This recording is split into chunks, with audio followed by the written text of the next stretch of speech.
Para depois você resolver o que é estrutural. O que é crônico hoje são dois temas. Há uma crise política institucional que envolve o sistema de incentivo para aquilo que a gente chama de centrão, que é quem controla hoje a política no Brasil, e o STF que saiu da caixinha. Isso é um problema, vamos dizer, crônico, que precisa ser resolvido, e os escândalos que a gente está vendo, tanto do INSS quanto do Banco Master, tem a ver com isso.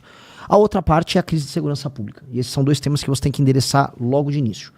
Tá? Então, eu pretendo, se eu vencer a reeleição no dia 5 de janeiro de 2027, colocar as áreas hoje controladas pelo crime organizado, que vão desde do Porto de Santos, Porto de Paranaguá, que também está sob comando do PCC, o Porto de Pecém, que está sob comando do Comando Vermelho, e aí cidades e bairros, favelas ao redor do Brasil, dentro de um status de estado de defesa, para que a polícia e as forças armadas possam atuar junto com o governo federal e os governos estaduais para debelar, para destruir o crime organizado no Brasil. Isso é acompanhado por mudanças na lei penal e na lei de execuções penais, que aumentem a pena, acabem com a famosa saidinha,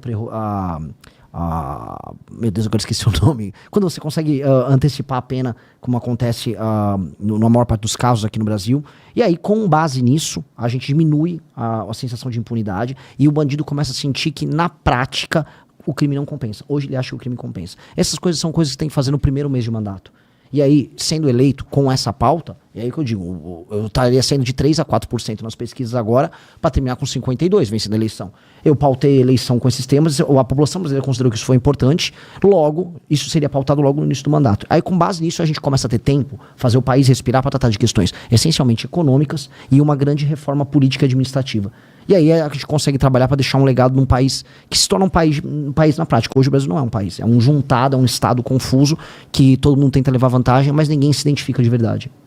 Sim. Nesse tema da questão, Renan, da reforma penal no Brasil, tem uma decisão do Supremo do início dos anos 2000 que considerou, por exemplo, a progressão de regime, a proibição de progressão de regime para crimes hediondos inconstitucional. Eles derrubaram, havia sido aprovado lá no início de 2000. Como resolver e fazer uma reforma penal com o atual Supremo Tribunal Federal, que tem barrado tantas iniciativas, de tentativa de melhoria do sistema de persecução penal?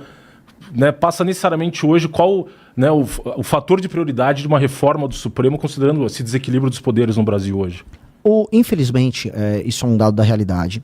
E hoje o Supremo trabalha da seguinte maneira: o presidente consegue passar um tema, o Congresso passa, ele é sancionado, aí vem a Rede de Sustentabilidade, o PDT ou o PSOL, eles entram com uma ação no STF, aí essa ação misteriosamente passa e todo o processo legislativo constitucional é derrubado.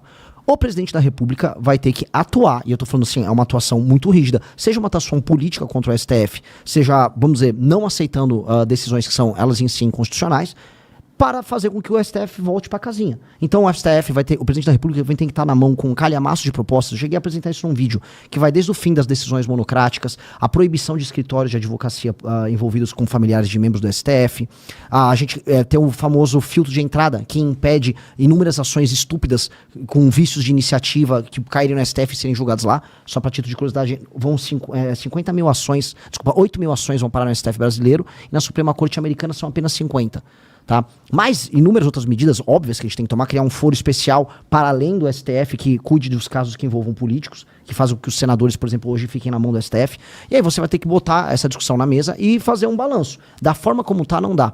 A real, até os membros da Suprema Corte sabem que da forma como tá, não dá. A Suprema Corte hoje, ela tá dividida. O André Mendonça tá começando a formar um pequeno grupo político. E eu já fui muito crítico do André Mendonça, inclusive no momento do início do trabalho dele, mas hoje ele tá formando uma espécie de uma frente alternativa ali, e aí a gente tem que fazer o famoso dividir para governar. Vamos rachar o STF no meio, eu vou ter minhas indicações, se eu for presidente da República, eu vou indicar para fornecer espaço para um grupo que seja legalista e que defenda, vamos dizer, a separação dos três poderes, vou atuar com o Senado que precisa ser independente, e aí, cara, essa guerra institucional vai ter que ser vencida. A questão que nós temos que colocar é, essa guerra, se o Supremo Tribunal Federal impedir nós de tomarmos essas ações, ele vai estar em desacordo com a Constituição. E o presidente da República vai ter que falar não para ele. E pagar as consequências disso.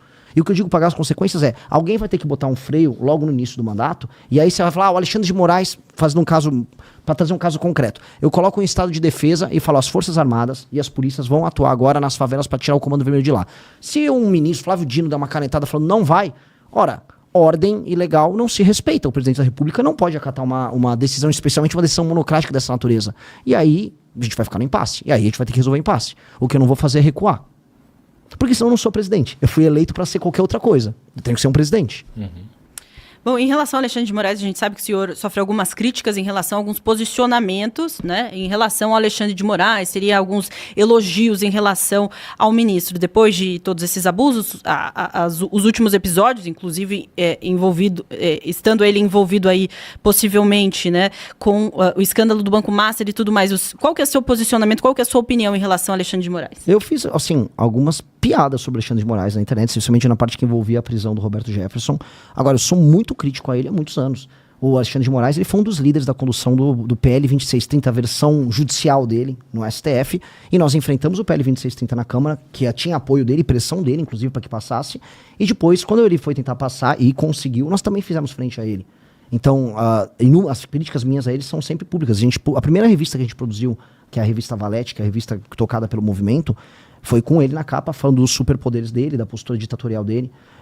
O que acontece hoje é, além disso tudo, que é uma postura dentro de um inquérito que ele teve, que ele extrapola as prerrogativas dele de ministro, o que a gente está tendo é, de maneira bem sincera, é uma participação num escândalo de corrupção.